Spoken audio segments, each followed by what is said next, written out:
Vice President JD Vance has gone viral with the internet spawning thousands of memes of his face. This reminds me of another iconic viral meme that kept us all entertained for a while. I'm not sorry. Barrywood Vance, ladies and gentlemen. I'm Bridget Phetasy, and this is your dumpster fire.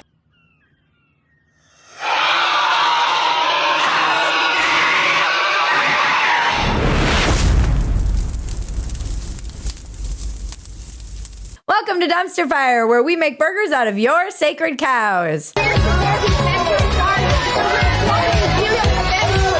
Guys, that is a man eating a burger in front of vegan protesters, for those of you who are asking. We launch new episodes every Tuesday and Friday at 8 p.m. Central Time.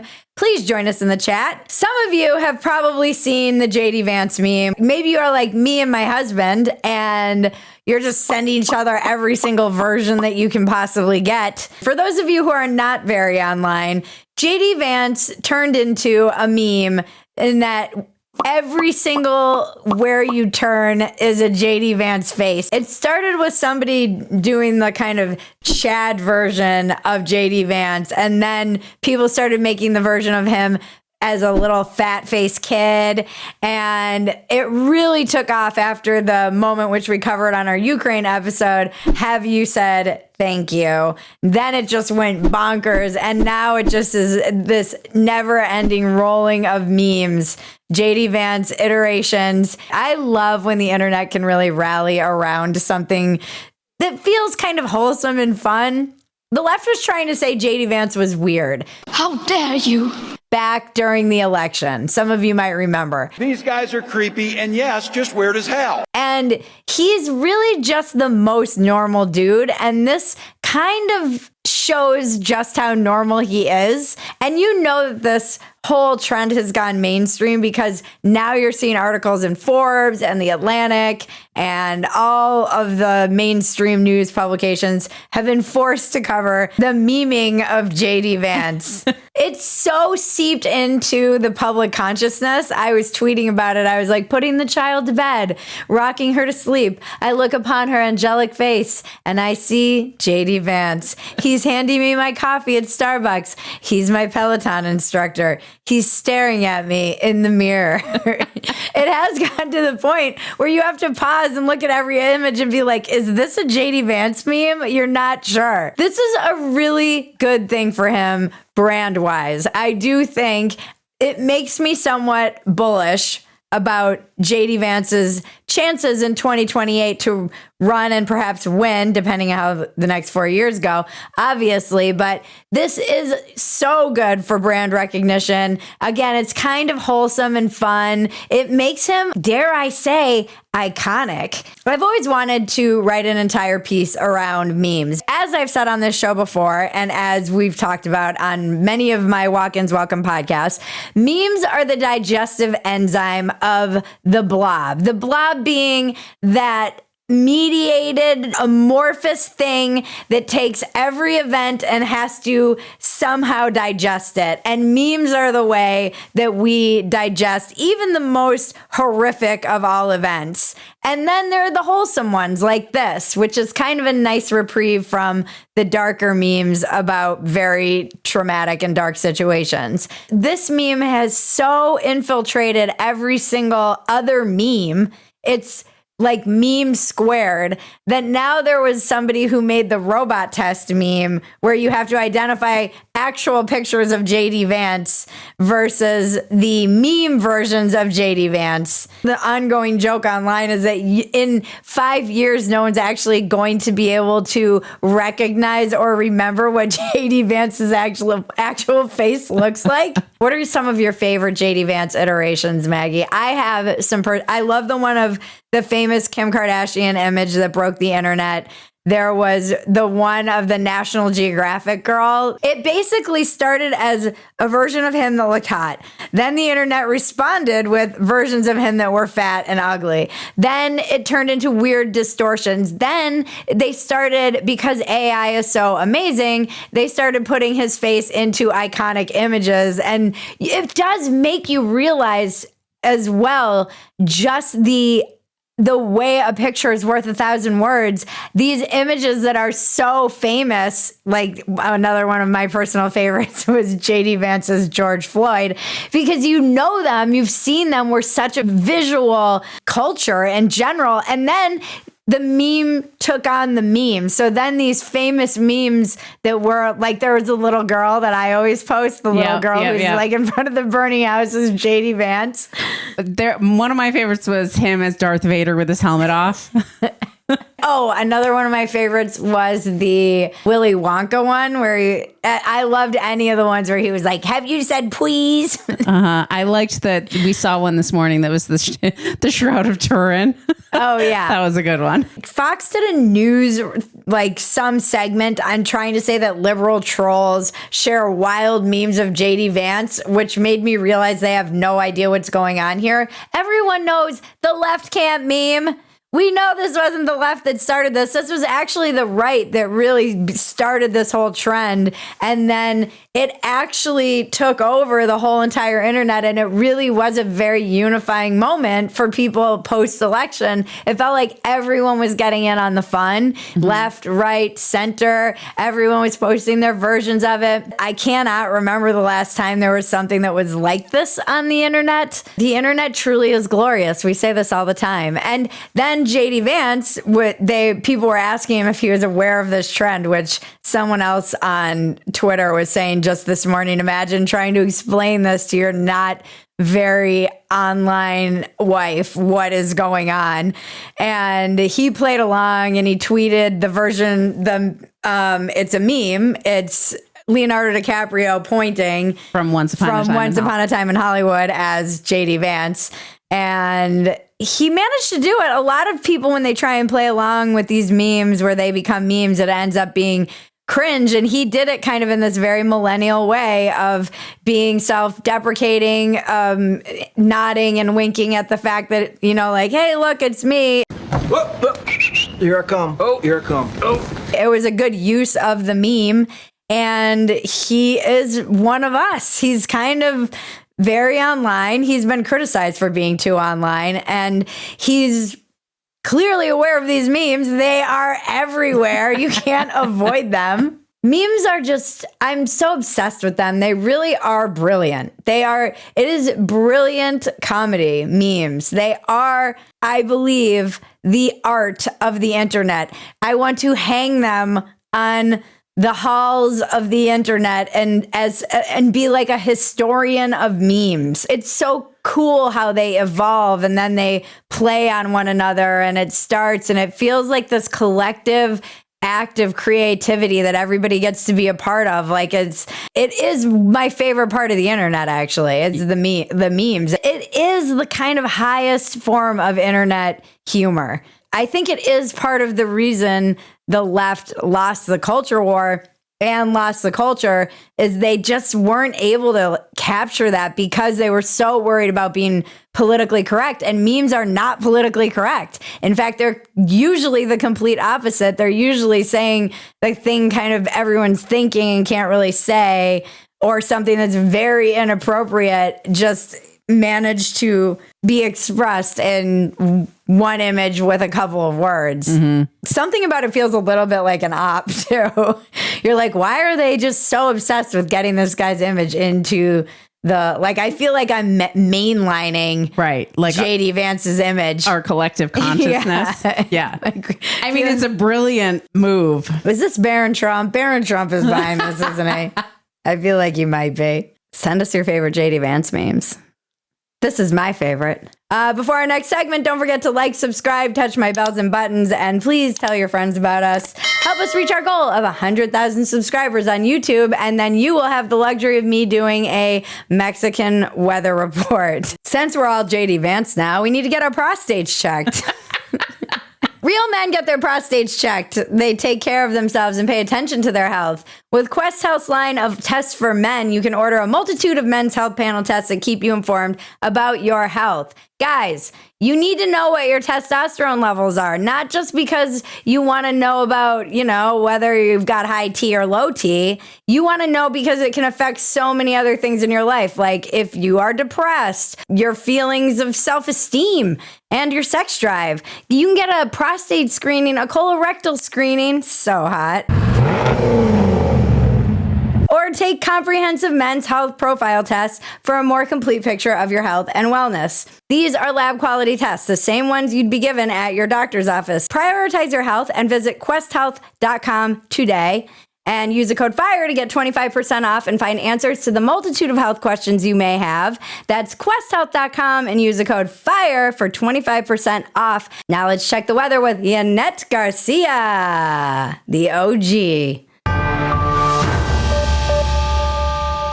Lluvias fuertes para esa gran parte, principalmente sobre el sur y sureste de la República Mexicana. Esperamos que ya para todo el noreste de nuestro país se mantengan las altas presiones, lo que estará provocando cielos despejados y soleados para gran parte del territorio mexicano, sobre el noroeste, norte y también noreste de nuestro país. Así que bueno. Gracias, Yanette. Since this is a show documenting what happened to our civilization as we know it for the future people left or the aliens, What the hell happened here?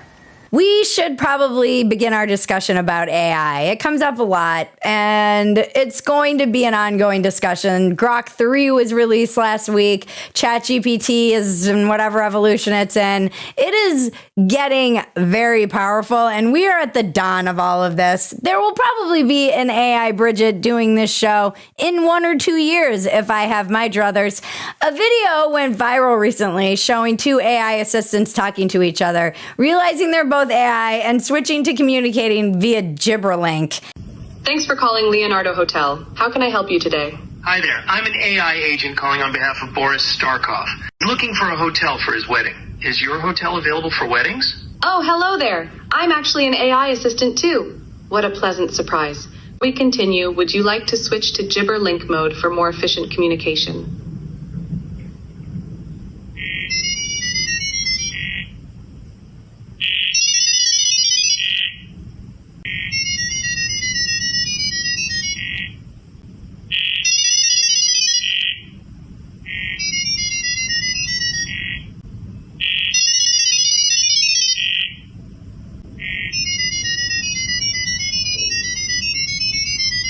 And whether or not this video is real or not, which I still haven't figured out, the video might be real. I'm not sure if the sound is something that was put over. It does seem funny to me that we're using these kind of dial-up sounds to make robot noises. We're giving them old 90s dial-up sounds.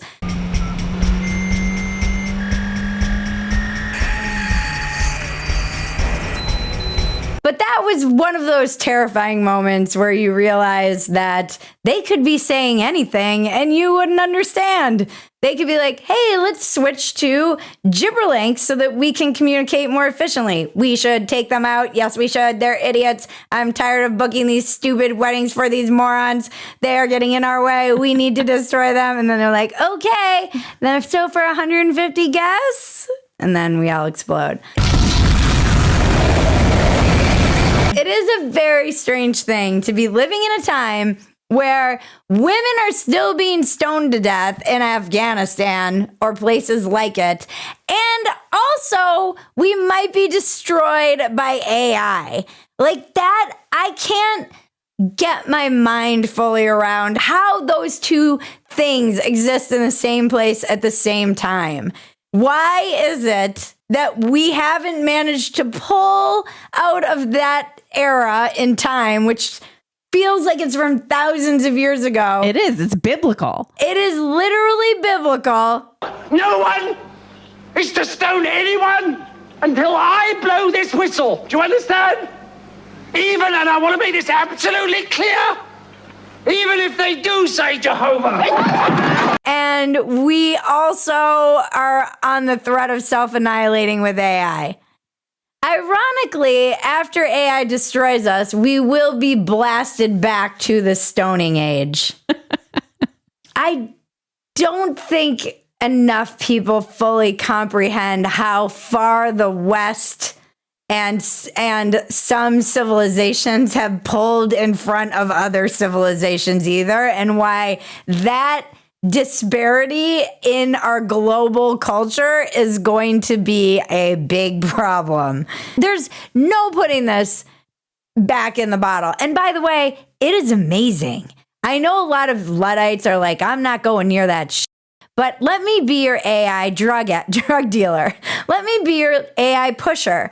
You can give AI your budget, tell it what you want to eat for the week, how many calories you want, how many grams of protein you want per meal, and it will spit out a meal plan and a grocery list and recipes in like 20, not even 20 seconds. It's like instant, like 3 seconds.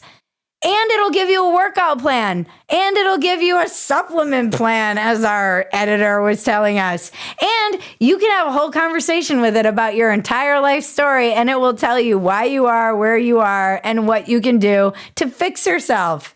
Yeah, and you can probably fall in love with it. A Marilyn Monroe bot. Ooh, you're a real dreamboat. Billy Everything. It really is crazy. It's crazy. I was at a dinner the other night where these are people who are like on the forefront of a lot of this technology. And it's wild what they're going to be able to do with CRISPR and AI, plus or minus. By the way, when it comes to gene editing, and then you think about like bioweapons, it's going to get so weird. It's already getting very weird. And we're just these like dumb little humans trying to manage. I can't imagine what it's like for these robots and AI to be trying to deal with us, because we really are morons. And I love that everyone's like, oh, humans are going to be able to do so much with AI. And it's literally just us taking Walter White and making him fart. Those, you're keeping those on, right? I guess, but I really gotta. Yeah, Mr. White. Yes, science. Like, that's what we're doing with AI and all of the energy that it takes to make AI. AI is truly making it possible for us to explore the galaxy. Without the desire to explore the galaxy, we probably will destroy ourselves. I do think we'll get cabin fever and just self-destruct. We need something bigger to dream of, especially now that we have AI and it can dream our dreams for us. We're so close to it being able to like sequence the entire genome. It's fucking wild. Nuts. Yeah. I know, we are living in the future. We're living in the end times. We're living in the beginning of the end times. It really is. Dumpster Fire is solely here to chronicle what happened to us. Download it on DVD. Well, this was a fun one. Yes. Light until we reach the apocalypse, as always. It's always where Maggie and I go. We know we've reached the end of any conversation when we are talking about the apocalypse, the end times, the end of days. All right. Phetasy News. Phetasy News. If you love Dumpster Fire, the best thing you can do is become a supporter at Phetasy.com. You can get the unedited version of Dumpster Fire, this one and all of them, and we leave a lot of inappropriate things on the cutting room floor. And you also get access to everything else we're doing, and it's a lot.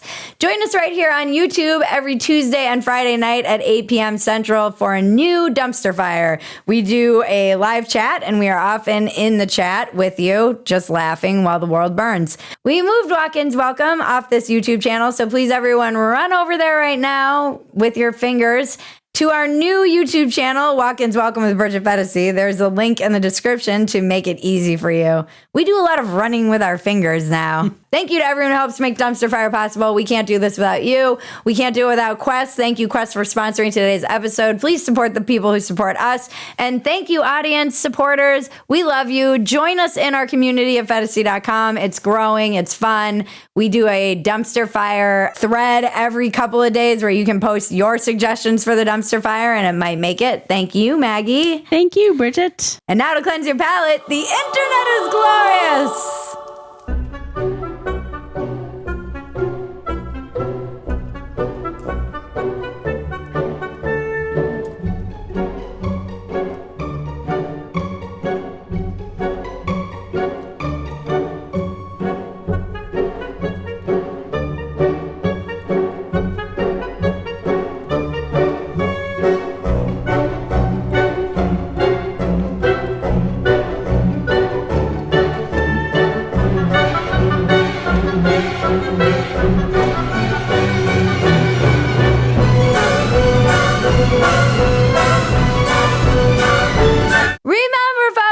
Life is absurd. Don't take yourself so damn seriously. Take the work seriously. Don't take yourself seriously. This has been your Dumpster Fire. I'm Bridget Phetasy. Now make me rich! Woo! Was that even funny? I hope so. We'll see. And the unicorns dance while